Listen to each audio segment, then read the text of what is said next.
Creature Caravan from Red Raven Games, designed and drawn by Ryan Lockett. Let's get this flipped over.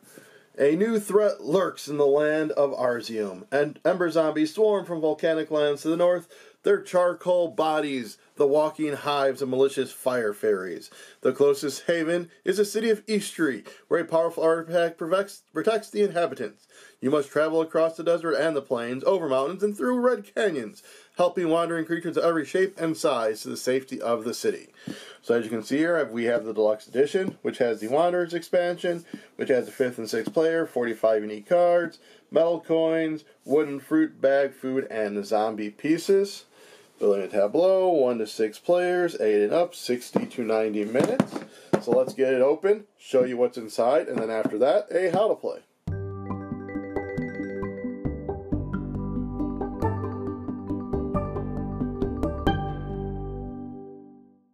Alright, let's get the box open. We will start with the rule book.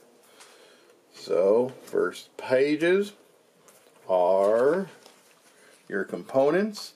So this is showing the components without the deluxeified stuff, so you will see we have 2 other caravan colors.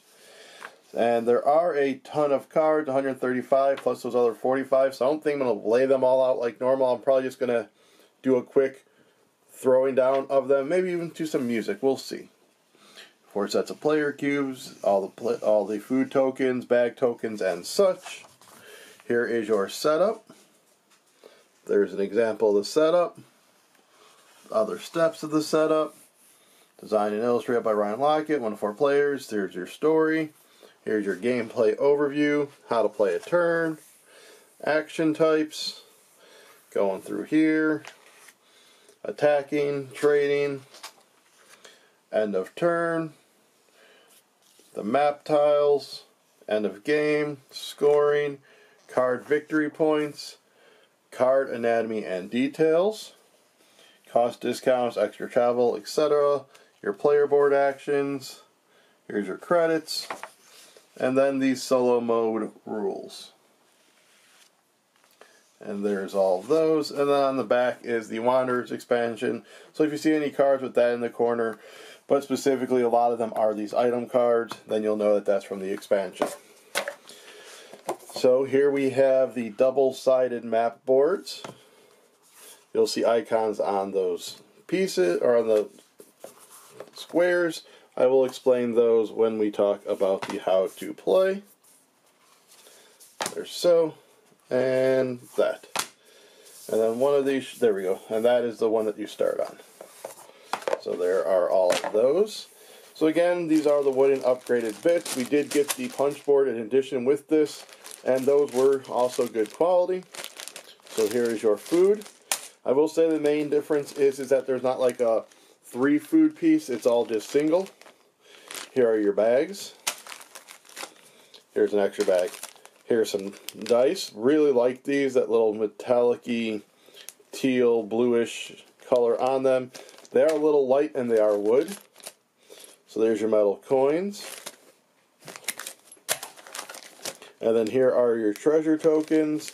They have various different things on them. Some of them have a bag and a point, some are a coin and a point, and some are straight 2 points. There is your fruit. The ember zombies. Again, these look really cool with that little metallicness to them and the shape. You get a score pad. These are each player's caravan boards. And then on the back you have the solo bot. So there are enough for the 6 players because of the Wanderers expansion. You then have the combat board, the zombie board. You have the trading board. And over here we have I have them all individually bagged out with their dice, all their little tents. If you've done near and far, they look like the same tents. There's their caravan, and then you have some cubes. So there's a blue, there is a light green, a reddish color, you have black, you have white, And you have yellow. Alright, so as I said, these are all of the cards. So I am going to start rapid fire throwing those down to some music right after I show you the, forgot to show this, the Eastery tile. Alright, so let's get to those cards, and after the cards, join me for the how to play.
Here we are set up for a two-player game of Creature Caravan. So you have your food, your bags, your fruit, your ember zombies, your coins, and a pool of dice within reach of everyone, as well as the big deck of cards. If it make it easier, you are allowed to split the deck of cards kind of in half and put one on each side so it's easier to grab.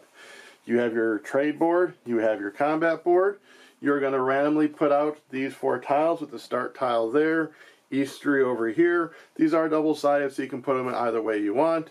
Just always remember, start has to be there, Eastery over there. You have your treasure chests mixed up, face down over here. Each player is going to be grabbing themselves a player board, 1 coin, 5 dice, and in a color of their choice, they're going to be grabbing their tents, their cubes, and their caravan marker.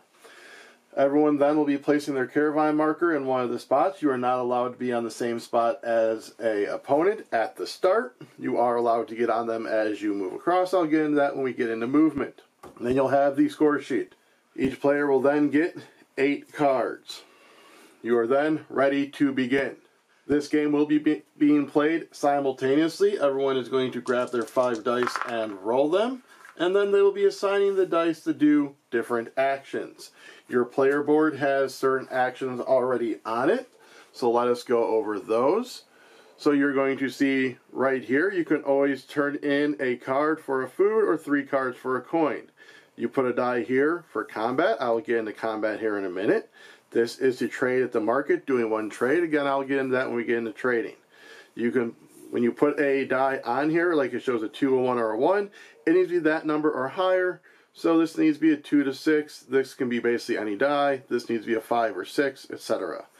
So these 2 spots allow you to draw 1 card. This spot allows you to draw 3 cards and keep 1. So that's what this symbol means, is you're going to draw as many cards as shown there, and you're going to keep as many that are on the hand. And a 4 is going to allow you to grab a bag. 5 is to grab 2 food. Up here, you will spend 2 dice to move over any land type. It has to be 2. And then this is a 1 die to move over the plains. So when you do the action, so say I do the card action, I would just put my die there. I would then just go ahead and grab a card, adding it to my hand. Same thing if you would go ahead and do the food. You would just go and place the 2 food in your caravan. I will take this moment to go back and say that once you roll the dice, before you place any dice, you do have the option of re-rolling all of your dice again, basically taking 1 mulligan, but then you'd have to use your new roll. So getting back to this, so you basically take it and put it into your caravan. For the movement, so if I place these 2 dice here, that means I can move over any of the terrain. There's plains. The clouds is a plain terrain as well, as is these white towers, unless they are on a different one, such as these. You have water, you have mountains, and you have plateaus. So these will allow you to move 1 space. And if you needed to, so if I was here and I went to there, I'd be able to move that one. This bottom one that just shows the plains, I would only be able to move in the plains. I could not go either way, and you are allowed to move backwards. You just are not typically allowed to move diagonal unless you have a card that states otherwise. So as for movement, let me show you one of these tiles up close. So you have the different terrain types. You also have this indicator right here. Whenever you move into or through one of those spaces, you are going to take an ember zombie. Every other space on here, you need to camp on that space to have that happen. So in this instance, when you camp here, you'll grab a treasure chest, looking at it. If it has a resource, you take it immediately. Let's see if one of these is a resource. Nope, it's just 2 points. So you just keep this face down for end of game scoring. If you drew this one, you would grab a coin and then keep the other part of it face down for end of game scoring. This is fruit. When you get a fruit, you would just take it and you would plop it on your board. I'll explain fruit when I go over the cards.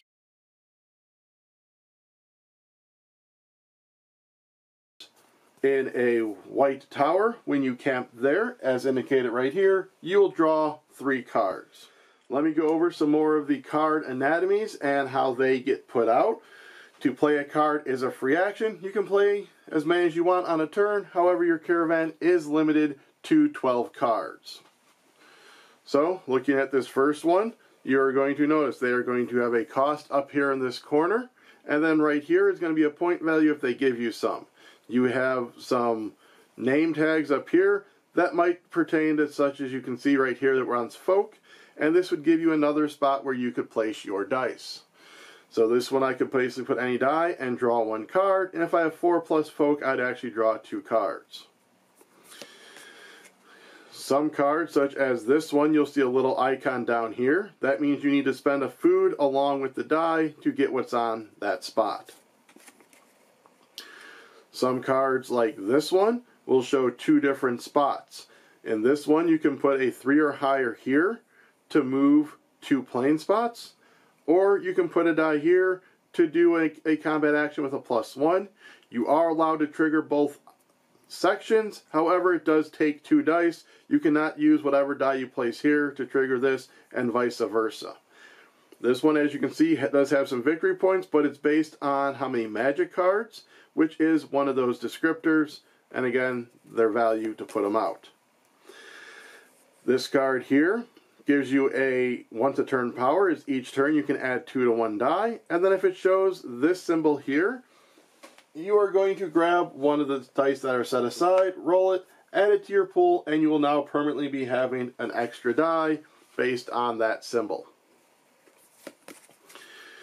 You have certain cards whose cost to put out might change if you have certain things. If you have 3 plus deadly, he will cost 0 instead of the 7. He will also be worth 8 victory points if you have 3 plus magic cards. And then this is another combat spot. This is what's added into the Wanderers expansion. You can see the icon right there. These are items and they get required to be put onto a certain thing. These do not cost for your 12 cards. So for instance, if I had this Delver out and I wanted to play this one, it would cost me 3 bags. I would take it and I would stick it under my Delver, and then that now has that ability, which you'll notice is each action on this creature can be formed twice, each action with a separate die. So in instance for this one, I could put a die here to draw a card, put another die here to draw another card. Next up, you have cards that happen at the turn start. So this is turn start, you draw a card, not just any time during your turn, at the start of the turn. You have cards that trigger when certain things happen, like when you gain a fruit, also gain a food. So had I camped and got this fruit, I would then grab an extra food. And then they also have a die ability. You do not need to have a die on here to activate this top line. The top line is separate. So those are the various things. There may be other cards in there that you can discover. The rulebook does do a good job of explaining what the different actions are. So that's the cards as the free action. Let me get into combat and trading. In order to do combat, you need to be on one of these spaces. So if I was here and I had taken that Ember Zombie, I would then do combat. Up here you'll see the combat board. There's a 5, 6, 8, 9, 10, 12, 14, 16, 18, and 22. Your combat value is based on whatever die you put there. So if I put a value 5 die on that spot, I now have a 5. As you saw, certain combat cards give you a plus, and there are some that give you pluses based on how many of a specific card you have. But if I did that, I would then take one of my cubes and place it in this top spot. Once I do that, I will discard the Ember Zombie. You can only ever defeat one Ember Zombie per space, so as long as you have a card that stops you from taking them, had I gone here and got this Ember Zombie, and then moved up here and got another one, but at this point chose to do combat and won, I would only discard one Ember Zombie. For trading, you are going to trade the indicated amount of items, either gold or bags. You're then going to take that value plus 2 of food. So if I had 4 gold, I could put my 2 down here to trade in my 4 gold, like so. Take one of my cubes, put it on the 4 spot, and then I would take 6 food. 3, 4, 5, and 6. And again, bottom works the same except with bags. Once everyone is done placing their things down and triggering the end of the round goes like this. You are going to slide down any cubes. Once a cube covers an icon, no one else may put cubes in that section. You also are only allowed 1 cube per section, so I cannot put another cube here. And then if any cubes were up here, once this gets down, they all slide down. After that, you are going to place a camp on the spot where you are, getting the good, if there is one, the fruit, the treasure chest, or the 3 cards. Certain creature cards you have may also trigger if you camp somewhere specific, like in the water or in the mountains, etc. So you're going to want to make sure you check those. You're going to be doing this until everyone has placed out their camps, which is 12 turns, and moving across the board. Once everyone has placed their final camp, you are going to get into endgame scoring. If you have reached Eastery, you score 5 points. You're going to get a point for the total distance of spaces. If you move all the way across, it is 25 points. So you can always count backwards from 25 if that will be easier based on where you are. Spaces with your camp, you're going to get 1 point per space with 1 or more of your camps.